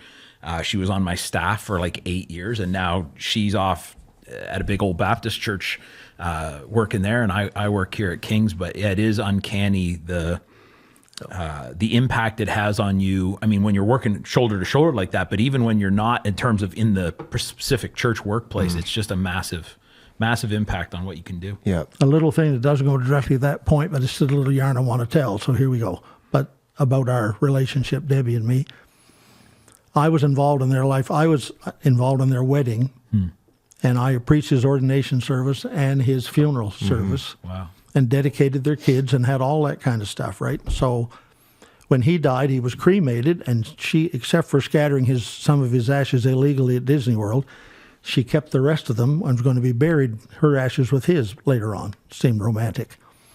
So now I'm around, and they're moving from one house where she had been residing. They're moving to a different place, and you got this bag of ashes. What are you going to do with these things? Well, I said, "I'm not taking Conrad to my house." And her son-in-law said, "I'm not taking him to my house either, so what are you going to do?" So she decided, I guess we'll bury the dude. So a year ago, Father's Day, we did. We were married by then. A year ago, Father's Day, we buried his ashes behind the Cross Point Church there in Fredericton. And John Simons, her brother-in-law, and myself were officiating at this. Wow. So you got the little hole in the ground here and the ashes, and then Debbie and the family were over there a bit, far enough away that they couldn't hear us talking. And John Simons, who you gentlemen know, and some of you who are listening to maybe. So John, who has a little bit of a comic relief in him, he said, you see that woman over there? I said, yes, I do. Said, she was married to my brother. I said, I think I know that. He said, you see that woman over there? I said, yes, I do. He said, she's married to you now. I said, I think I know that too. He said, you and Condit are husbands-in-law. So we had a big laugh, and Debbie and the family are watching us at this solemn moment, laughing, and she's saying, "What? Like, have you any respect for the dead? Like, what in the world's going on here?" And the supreme example of what to do with your second wife, I went with her to Nelson's Monument Company and helped her pick out a tombstone for Conrad. Yeah. That seems so, like if there's parts of our lives, like, we have to avoid, should we be getting married? Yeah. Right? Like, if you can't do the whole thing, then that's it's beautiful. I had a question. I wanted to talk a little bit before we're wrapping up about just like longevity in ministry in the church. So we talked marriage, Yep. And faithfulness there. I guess we wouldn't even be halfway done, AJ and I, if we're going to be doing this as long as you have. I started out in 71. I was ordained in 73, so I was ordained. We started sooner than he did, so we got that going for us. Yeah, That's true. That's true. I was ordained 50 years in 23, right? Wow. So that's where I was. But that ministry was my second career. I had started out working in the banking industry, and I was 6 years back there. So I was up a ways before I got started. So what so 50 years of specifically, you've been following Jesus longer than that. And I think that's a broader conversation, but specifically, for AJ and I in like, hey, we still work at the church for the church. Yeah. What over your time, for better and worse, what has been the most rewarding, life-giving part of 5 decades in the local church? And then I'd flip it. What has just cost the most? What's been the most? Because I spent so long in administrative work one time or another, the most fulfilling chapter of my life for sure was 2007 to 2012. When I was the general director of Global Partners, the international arm of the Wesleyan Church. At the time, we had about 250 missionaries living overseas, had ministry in close to 100 countries. And it was the most rewarding thing for me. I was the first person to have the top job in the organization at that level who had not been a career missionary. There were some who thought that disqualified me, others who thought it qualified me by not carrying a lot of baggage along. But I found dealing with people, I'm part of the North American church where nobody in the North American church gets up and says, my primary objective today is try to stay alive till tonight. We have much goods laid up for many days, right? And so working with people, and not everybody in the overseas church is like this, but working with people who are come from a very restrictive environment economically and trying to help them along, and discovering in them that people who have less tend to trust Jesus more than the people who have much. And so working with that group of people, and people who had a commitment to faith. For example, I encountered a young man, I actually visited this young man in India one time, who was passing out scripture tracts to anybody who would take them on the street corner, and he was beaten up by some aggressive Hindus. Wow. Had to go to the medical clinic and be patched up. What do you think he did the next day? Right back at it. To the very same street corner, passing out tracts. And I've seen North Americans quit over nothing. Yeah. The color of the paint in the restroom or some ridiculous thing. So it was very meaningful to me to work with people whose commitment to Christ went beyond some minor inconvenience at home. That was very impactful to me. And to have the privilege, because of jobs I had and so on, it's nothing special about me. I've never figured out why I was allowed by God in the church to have some of the jobs I had. I was not the most gifted guy in the group. I just wasn't. But I had the privilege to ordain about 500 and some odd people in various parts of the world. And to go to these places and actually have the privilege to represent Christ in the church in the ordination of people who came from backgrounds so divergent from mine, who paid a price I've never had to pay to be in the gospel, to be there and lay hands on them and ordain them, was a deeply meaningful thing for me. Wow. There was a lot of crap along the way too, but we don't need to talk about that. And one of the things, just paradoxically, you may have heard me use this illustration before, but I was in a service in the DRC, I think it was, on Sunday morning. And if you go to a church in Africa on the weekend, you could expect anything to happen. You might have a baptism or a wedding or a funeral all blended in with it. And this woman came in a wedding dress. They did a processional and was led by a woman in a wedding dress. So Bob Bagley was the missionary there who understood what was going on in the culture. I leaned to him and said, "Are we having a wedding this morning?" He said, "No. They do that every Sunday morning. As a reminder, we are the bride of Christ." Oh, wow. And as the bride is pure before her husband, we should be pure before Christ. Wow. It was powerful. About a year later, we were at General Conference, 2012, I guess it would have been, and I was in charge of the mission rally. I had a woman in a wedding dress at our own North American General Conference come in the back and start up the aisle with the spotlights on her. That's cool. And you could see the whole crowd was buzzing, saying what this is about. Yeah. And it was an opportunity for me to say, this is about being the bride of Christ, ladies and gentlemen, and stop squabbling over things that don't matter and disagreeing with people over minor things.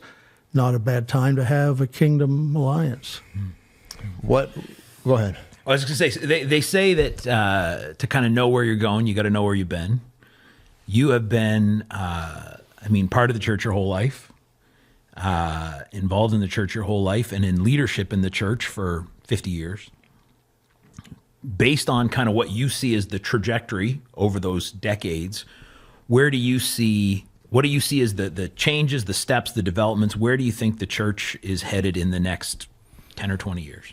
Well, that's a hard question in a way, but what I've seen up to now is probably suggesting this. When I was early on in the ministry, we spent a lot of time emphasizing how we were different from the group next door. That was a big thing. Yep. As a child, now this is not, I observed this as a child when week-long revival meetings were kind of a common thing in churches and so on.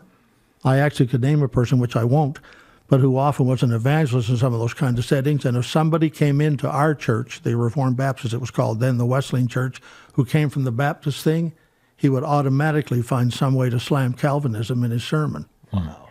You understand? As if somebody had come in, I should take a shot at them. And that was more common than I would want to admit, right? So I kind of grew up in an environment where we took pride in how we were different. And now we celebrate how we're together.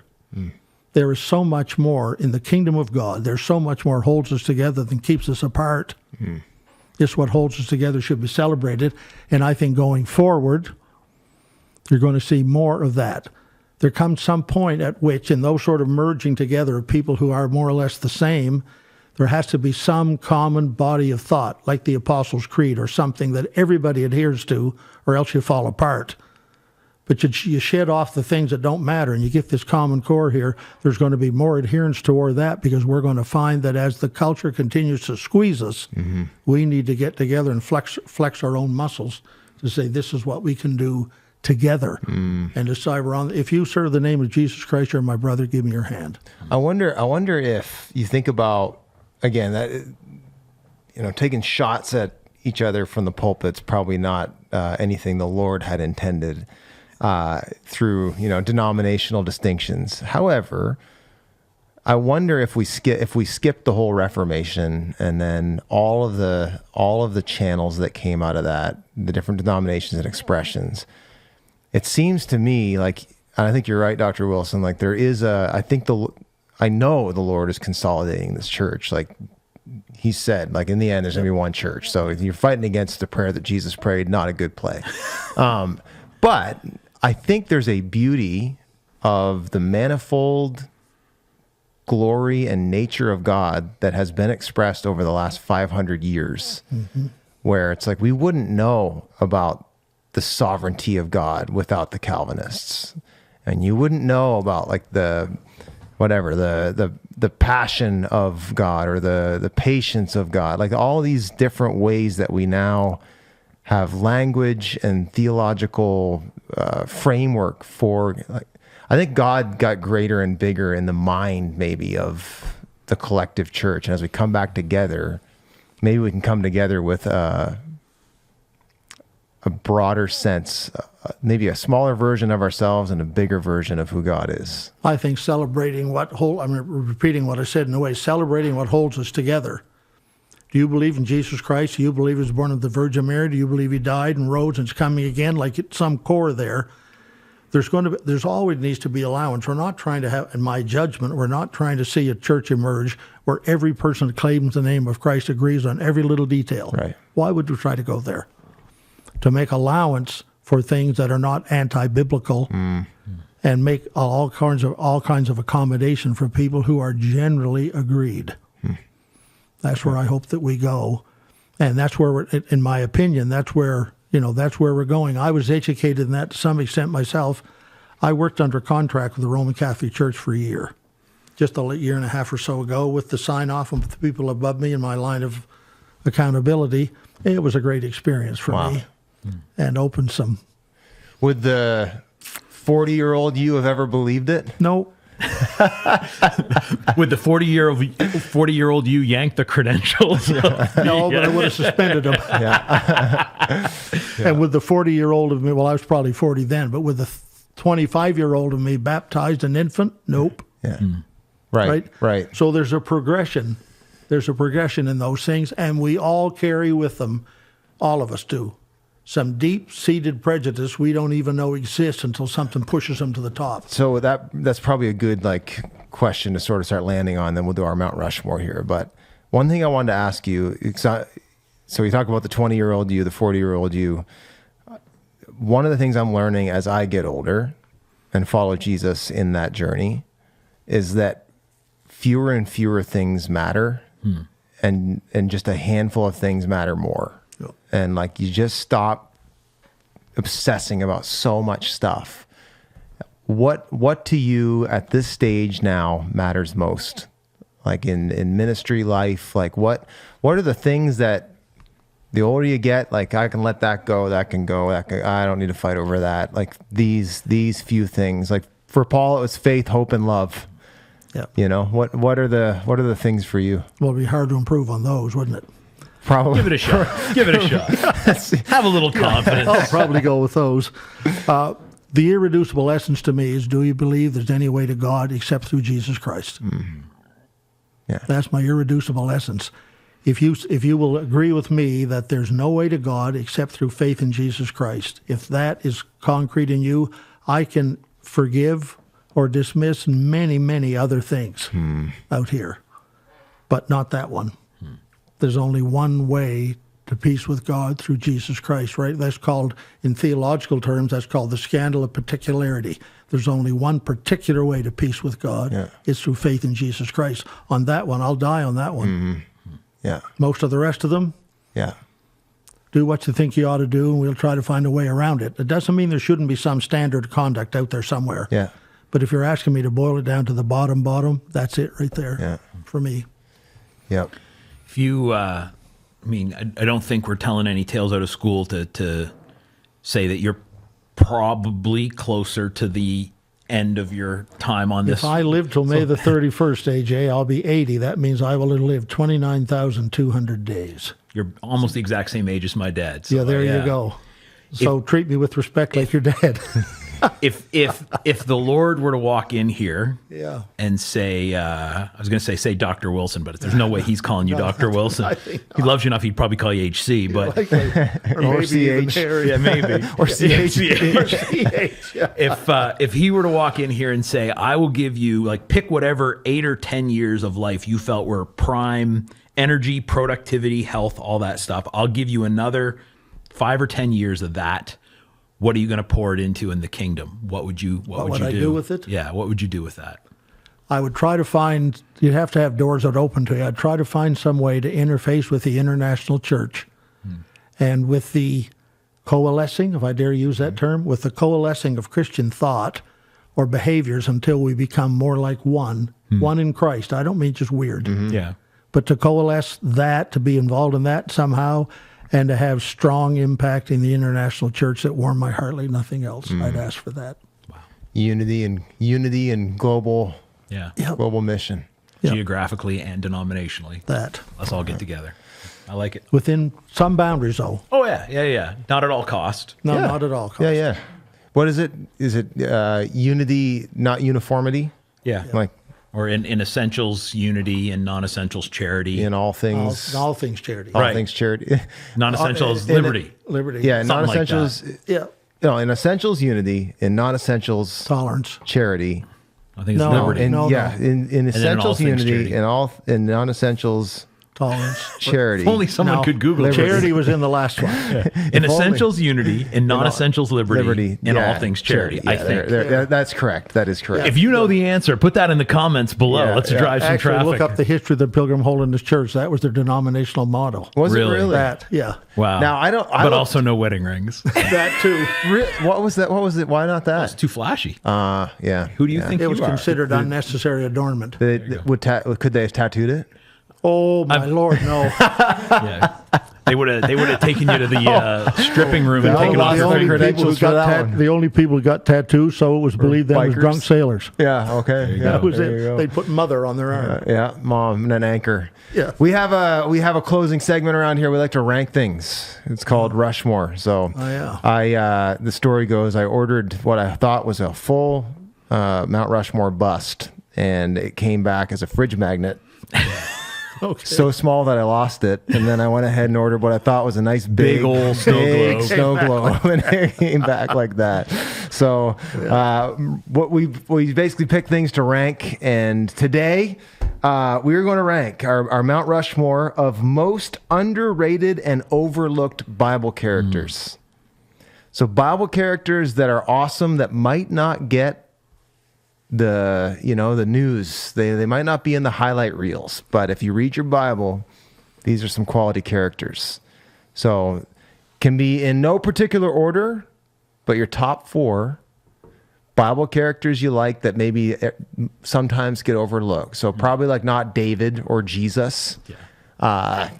But I don't know. I've been to some churches. Where not they may much have overlooked Jesus a little bit. Yeah. Jesus gets his own thing. Number one for me is Jabez. Okay. Jabez was Yes. more honorable than his brethren. Yes. The Bible says. Love that. Good A pick. very high compliment, and nobody ever talks about him much. Yeah, that's right. That's a good one. So I'd go with Jabez, my number one. Jabez, you need 3 more. All from me. You guys going to Oh, sleep? we'll or all- what? we'll go. We got ours. But if you got another one ready, you think of a few more. Yeah. And you have your 4. I got 3 of. I got at least 3. I got 4. Okay. Want Yeah, me to you go? guys had a Sure. chance All to right. think about this. What do you got here? I got 4 and an honorable mention. That doesn't mean I took that chance.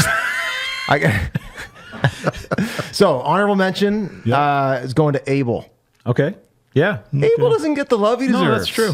I mean, we just Cain, even in the story, Cain kind of cranks up all the headlines, right? Cain's the hero, or not the Well, hero, but the focus. Yeah, he's the anti-hero, the main character. But Abel, man, he did it right. Even in a fallen world, as the first, was he the firstborn? His firstborn, I think. Yep. And please the Lord. But I'm going in all acts. Okay. All acts, Mount Rushmore of great characters that don't get enough play. Eutychus. Also, not enough kids being named Eutychus these days. Eutychus too, if you fell out of the roof, right? Eutychus, who got resurrected. I'm going Barnabas. Yeah, I like Barnabas. Son of encouragement. Yeah. I'm going Stephen. He's a little bit. I mean, he's a little bit getting in there into the. He's fairly He's in the locker well-rated, room but of he the is- All-Star team, but Barnabas was in a fight, though. Does that? Yeah, but it was Paul's fault, wasn't it? if Barnabas seemed to be the peacemaker. Yeah. Perhaps. And then I'm going Justice, also known as Barabbas or Barsabbas from Acts 1. I always think about. I read that recently, and I was like, God bless the guy that almost got to be on the team. They cast lots. When they put out the He's team down to the photo, he was final. on there, but by the time they got to the game, he'd been He's subbed down out to for the Paul. final two. He gets a red shirt for the Apostles, and then but he went on and just. What was that? What was that like dialogue between him and the Lord when he got to heaven? He's like, "You didn't pick me," you know. Well, I'm gonna do a couple of self-serving ones. All right. I'm gonna go Jared. And Jared from Subway. No. Jared from somewhere in the Old Testament. He's into genealogy, but that's who I'm named after, my middle name. So I got to represent him. Did you actually look into the history of Jared at all? No, there's nothing in there. He's just a dude. He's just like, he's a name in a list. He's in the Adam to Noah. I think so. Yeah, he is. Yeah, I legitimately don't even remember. I'm going to go also in the interest of being, I'm going with Thomas. I think we give Thomas too much of a hard time for wanting to see some sort of proof or evidence. Overrated or overhated? I think Thomas. he's overhated. Like, I think people doting Thomas. Like, are you better? Yeah. Like, have you never said, God, could you help me see this more clearly? And I love that, like, as much as we make a big deal out of Jesus going, like, you know, all the more blessed are those who didn't have to touch and see and all that. Like, Jesus also doesn't go, no. Right. Say, all right, dude, if you need that, go ahead, stick a finger in. Yeah. Right? Which is also kind of weird. So I got to go with those two. I'm going to go with Ehud from the Book of Judges. Yeah, good Ehud was pick. left-handed. Yeah. Yeah, and He was stuck sinister. that whole He can't be sword. trusted. Yep. Put a whole sword in Stuck it right in that Jehoshaphat, guy's wasn't it? The guy's Eglon. blubber folded Eglon, right yeah, over yeah. his- And my Yeah. favorite part of the story is where big he boy. escapes down the toilet and his guards won't come in because they smell the smell. Yeah. And they think he's, dropping a wicked deuce. Yeah. And it turns out he is, but like out of a sword wound in front of him. Yeah. And then in deference to your new friends, Dr. Wilson, I'm going to go with Mary. And I would say in the Protestant world, we have thrown underrated. We have thrown Mary out with, like, again, some of the what I would readily say are some over enthusiastic positions taken by our Catholic brothers and sisters. But I think in reaction think to it's that, fair to say that, we've yeah. kind of just made it sound like she's some bit part character, Right. not some hero of faith, not some model of submission, all that kind of stuff. And so I would say for the Protestants, Mary is underrated. For the Catholics, maybe next time we'll do overrated and we can throw her up in that list too. But I'm going to throw in one person here as we're wrapping up, I think, but a person who I discovered because of my ophthalmologist. I have to see, I'm assigned to an ophthalmologist because of a health issue I have. I have to see him once a year. His office is in Rossay, and his last name is Ashkenazi. He's a Jew. We've had some wonderful conversations, and he said to me, do you know that my name is in the Bible? I did not know that. I did not know that either, so I went and looked it up, and sure enough, there he is. It's just Kanashi in the Bible. It doesn't have the Oz in front of it. But he appointed me to a person in the Bible I'd never heard tell of. He's just obscurely mentioned in one of the genealogies. So Ashkenazi is my buddy now. All right. All right. Well, I guess that's a wrap. And Dr. Wilson, thank you for doing this with us. My privilege to be here. This Thanks, is guys. really, really nice and really fun. Now there's only one thing left to do. we dance. We dance. we don't. We don't actually dance. We end by saying we do, but we don't.